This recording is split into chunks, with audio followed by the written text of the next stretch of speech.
Hi, you're in the Beat Sessions. I'm your host, Mitchell Weary. Zach Wild is back with Black Label Society and a new album entitled Doom Crew Inc. They released that on November 26th. This is studio album number 11 for the band and follows 2018's Grimmest Hits, which is not a greatest hits compilation despite its title.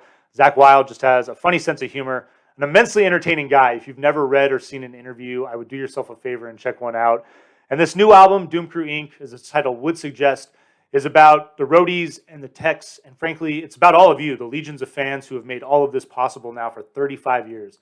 It's pretty wild to think about, but whether he's playing with Ozzy, or whether he's doing his thing with Black Label Society, or just doing solo work, Zach admits to having the greatest fans out there. You all give yourselves a pat on the back. This album is for you, and it's a good one. I really have come to love Black Label Society. You know, the band as a whole, and this album in particular, it's not like they're navigating any uncharted territory, but they just do what they do so well, paying homage to the roots of metal music. Bands like Black Sabbath, obviously, Deep Purple. You get these big, heavy riffs, but great melodic music still. So I absolutely love that about Zach. And if you're not familiar with his story, it's a good one. Ozzy Osbourne goes solo at the beginning of the 80s, and he's got this immensely talented guitar player named Randy Rhoads. Tragically passes away in a plane accident at the age of 25. So his body of work only includes Blizzard of Oz and Diary of a Madman. But those two albums, incredibly influential, especially on a high school-aged Zach Wild, who 5 years later sends Ozzy a demo. He allows Zach to audition for him and hires him. And Zach Wild has been the longest mainstay as far as a guitar player for Ozzy Osbourne. It's pretty wild to think about that. But the story is really cool. So it makes sense that Zach sounds a lot like Ozzy. Some people don't really care for that, but I love it. I really dig it.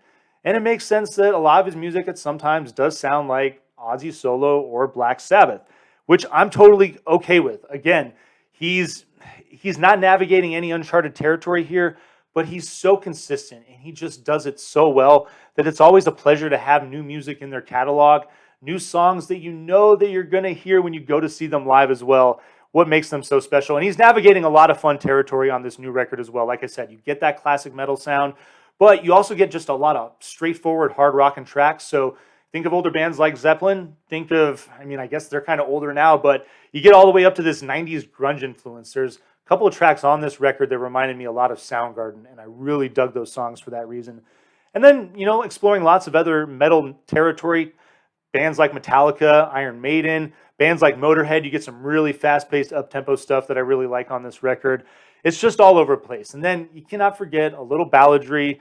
Talks about this song Forever and a Day, how he's inspired by the Beatles a little bit. And with the title and with the music right off the bat, it's pretty easy to see that influence there. So I love just the fun experience that this record is. It is a little on the long side, but the music is all phenomenal. So I'm going to vinyl please it, of course. We're going to kick this thing off, starting with the Set You Free is the first song. Talk about that straight rock and roll influence there. There are elements of metal on that song, but it's just got this gentle acoustic intro and then kicks in just a good hard rockin' track, mid-tempo to kick this thing off. Your second song, Destroy and Conquer. You should go into iTunes and read what he says about all of these songs because, again, he's very hilarious. But I love the way that this song picks up the tempo of the record, leads into You Made Me Want to Live Great. It's got these subdued verses, kind of this ambient metal feeling, and then just when the chorus kicks in, it's just so hard rocking. I love the dynamic of that track.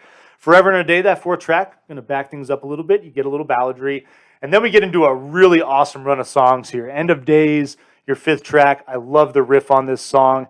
It's just this hard rocking mid-tempo track that leads into Ruins, which has got my favorite riff, I think, from this record on it. One of those tracks that's sounding like Soundgarden a little bit, but very grungy and also very bluesy. Another thing that I like about Zach, and that's that classic metal influence, is that just this heavy, chunky, swampy blues riffs that really are kind of the driving force behind this music, and I love that. Your seventh track, Forsaken, as well, going to have that Soundgarden feel, and I love the way that those tracks led into one another. Your eighth song, Love Rain Down, back into that little balladry. We're going to slow things down a little bit as far as the feel and the tempo. And then 9, Gospel of Lies. I love this thing. This probably is the closest thing that you're going to get to like that big classic sounding Black Sabbath song, but big chuggy riff on this thing. I absolutely love it. Shelter Me is your 10th track, which is leading into, I really like Gather All My Sins as your 11th track. It's really nicely done. Up-tempo Iron Maiden. It's got this Motorhead feel, fast pace. Lots of excellent guitar work on this song, but on this entire record, frankly. And then your final track, Farewell Ballad, is, well, exactly what it is. It's a farewell ballad. Great music there. Slows it down.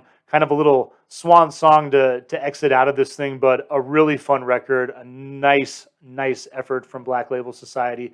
And I'm looking forward to seeing some of these songs live. I want to make an effort to see Zach because I've never seen him live in any incarnation. So yes, Black Label Society. I'm looking up tour dates as soon as I get off this thing. I'll post them in the comments on this thing as soon as I find them. But of course, I'm going to give this record a vinyl, please. I hope you enjoy listening to this record, and I hope you find this review helpful. Please like and share this video, subscribe to the channel, do all the things to help me grow this project, and stay tuned throughout the week for more album reviews. We'll see you next time on the Beat Sessions.